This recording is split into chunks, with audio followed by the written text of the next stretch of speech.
Hello dear students, welcome back again to Chinmoyee's biology channel. So here I am back with a set of sample questions on sense organ eye. This is a very important lesson and there are many difficult questions in this lesson. So let us get started with today's episode. So before that I would request you to subscribe to my channel if you want to know more regarding these sample questions before your ICSE exams 2024. You need to revise a lot, you need to practice a lot all the lessons I'm discussing, all the sample questions. So stay tuned, stay updated, and let's get started with today's episode of sense organ eye. Now in this first slide we are going to discuss about a diagrammatic representation of a defect of human eye which has been corrected using a suitable lens. Now first, when we are studying the diagram, after studying the diagram we are going to answer these three questions. So once we start studying the diagram, we will see that what lens is used in correcting the whatever defect is there. So when we see this convex lens is used, this is a convex lens, so we can find out that this problem is hypermetropia. So identify the defect is hypermetropia. Okay, it is very easy, it is hypermetropia, or we can, in other words we can say that long-sightedness. Okay, so it is hypermetropia or long-sightedness. So mention two reasons for the given defect. So what will be the two reasons why this happens? Because the eyeball shortens, so shortening of the eyeball, or the lens has become too thick. Either the eyeball has shortened or the lens had become too thin. So lens has become thin or the eyeballs have shortened. So these are the two main reasons for the defect. Now if we tell you that label the four parts, so in the book in which you are practicing, please do practice this diagrammatic representation with these answers. These are very common in your ICSE exam, so they are coming every now and then in every exams. So now label the parts 1 to 4. So first is the convex lens. This one is the convex lens. The second part is the lens of your eyes, which is either it is very thin before as this hypermetropia is there, it should be corrected by using the convex lens. Now the third one is the scleral part region, and the fourth one is where the image is formed, or the yellow spot we can say. So these are the four things which should be labeled. Now next comes the next question. So you should label the four parts. You write 1, 2, 3, 4 and you write the answers over here when you are practicing. Okay.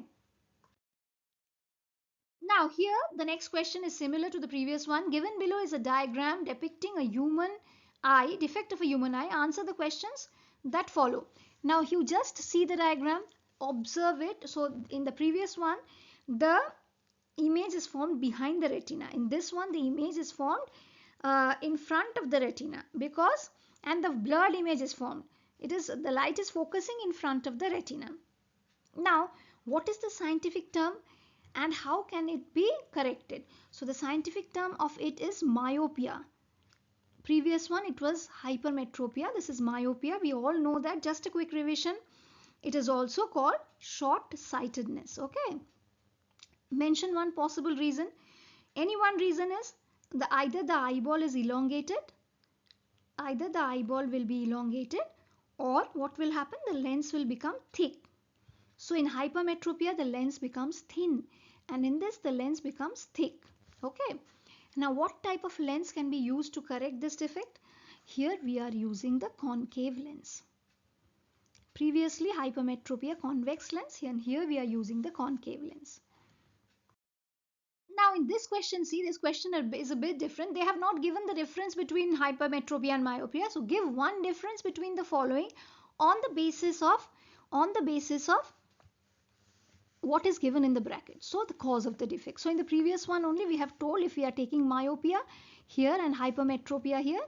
So what are the topics we have in the previous two diagrams only? We have told what is happening here. In myopia we can see the eyeball is elongated, and where is here the eyeball is shortening. So shortening of the eyeball. Okay, the first point. Now the second point, what we can say, the lens has become thickened or curved. and here the lens has become, so basic on the depending on the defect we should tell. Now in myopia the lens has become thickened or curved, but in hypermetropia what is it is happening, the lens has become too thin. So lens has become thin. Okay, so these are the major two differences on the basis of defect. Now let us move on to the next. Now here in this question, correct and rewrite the statement. So they have given you this statement. Correct and rewrite the statement by changing the biological term that is underlined. That is underlined in the statement. So the biological term that is underlined is the retina. So the question is, the part of the eye which can be donated from a clinically dead person, is it the retina? So what is it? Now actually let us just recall about the transplantation of eye. So once we recall the eye transplantation, we can see that generally which part is transplanted. So only one portion of the eye is transplanted, that is not the entire eye which can be transplanted. So when someone has an eye transplant, what is it doing? They get volunteer to the cornea. They get a volunteer cornea. So cornea is being transplanted, which is the clear exterior component of the eye. Okay, so the corneal transplant, what they demand? That they don't demand only the retina. The corneal transplant, when the cornea is transplanted, they demand the working retina with the optic nerve. If the optic nerve as well as the retina both are not intact, in good condition, then it will not transmit the impulses to the brain. So optic nerve should be in a good condition. So in case of corneal transplant, it demands a working retina and an optic nerve. So the thing is that working means what? So till the person died, he should have a functional eye. That is, he was not a blind person. You can't transplant eye of a blind person because they don't have a functional optic nerve as well as retina. Otherwise, they would be able to see. So this is why it is the cornea. The part cornea is to be transplanted to get a functional eye transplant. So this is the answer should be written in this form. So it should be replaced by cornea. Okay, so the underlying part should be replaced by cornea. Now this same question we have discussed earlier with a different set of diagram and with a different set of questions. I think you can write this. You just see the diagram first and you see which type of lens they have used to correct the defect. So diagram below depicts a defect of a human eye which has been corrected by using a suitable lens. So generally we all know that concave lenses are used in case of correcting the myopia. So name the defect is myopia. Same questions, but the diagram is a bit different. Just observe it. Which type of lens has been used for correction? So we know that concave lens has been used. Where would the image have been formed if the above lens was not used? So if the above lens was not used, the image would be formed in front of the retina. So the image, the light is focusing, so the blurred image is formed. So blurred image formed in front of the retina. So blurred image formed in front of the retina.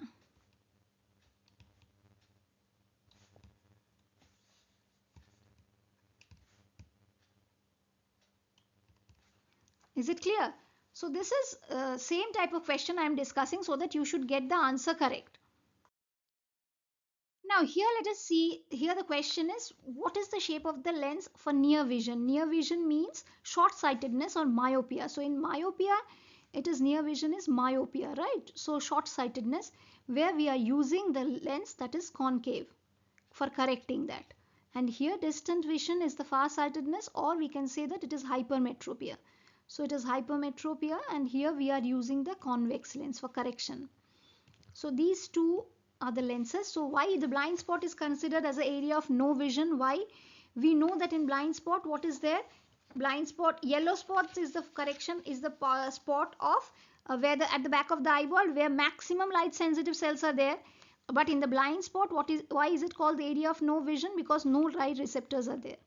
Okay, so no light receptors in this area. Okay, so no image is formed. Since as no light receptors are there, no image is formed, so blind spot is an area of no image formation. So it is an area of no vision. So it's an area of no vision. So is it clear? Now name the two structures in the eye which is responsible for changing the shape of the lens. So shape of the lens, how come they change? So there are two supporting structures which are holding the lens. Okay, so what are changing the lens? We can say the suspensory ligament, the ciliary muscles. The lens contraction, elongation and thickening, they depend on the ligaments which are holding the lens. So what are the ligaments holding the lens? This lens, we can say that these are the ciliary muscle and the suspensory ligaments. We can say they are the suspensory ligaments or the ciliary muscles. So these two are helping the lens to be in shape. So how are rods different from cones? How can we say that rods are different from cones? Because rods contain the pigment rhodopsin and cone contains the pigments iodopsin. So main importance on depending on the pigment, you can say that rod cells are sensitive to dim light. So rod cells are sensitive to dim light, whereas we can say that cone cells are always sensitive to bright light. So they are sensitive to bright light. So they are having a pigment called rhodopsin and they are having a pigment called iodopsin. So this is just a quick revision of your eye sense organ which I am doing.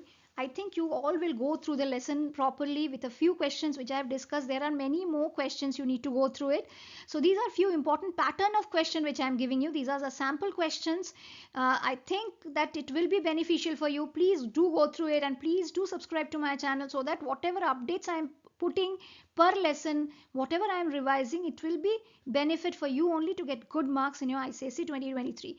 So please do practice a lot, study well, concentrate and make a separate copy wherever whatever I am posting, just make a copy, go through it, write it, practice it so that the day before the exam you can just go through it and it will be a nice revision for you all. Thank you.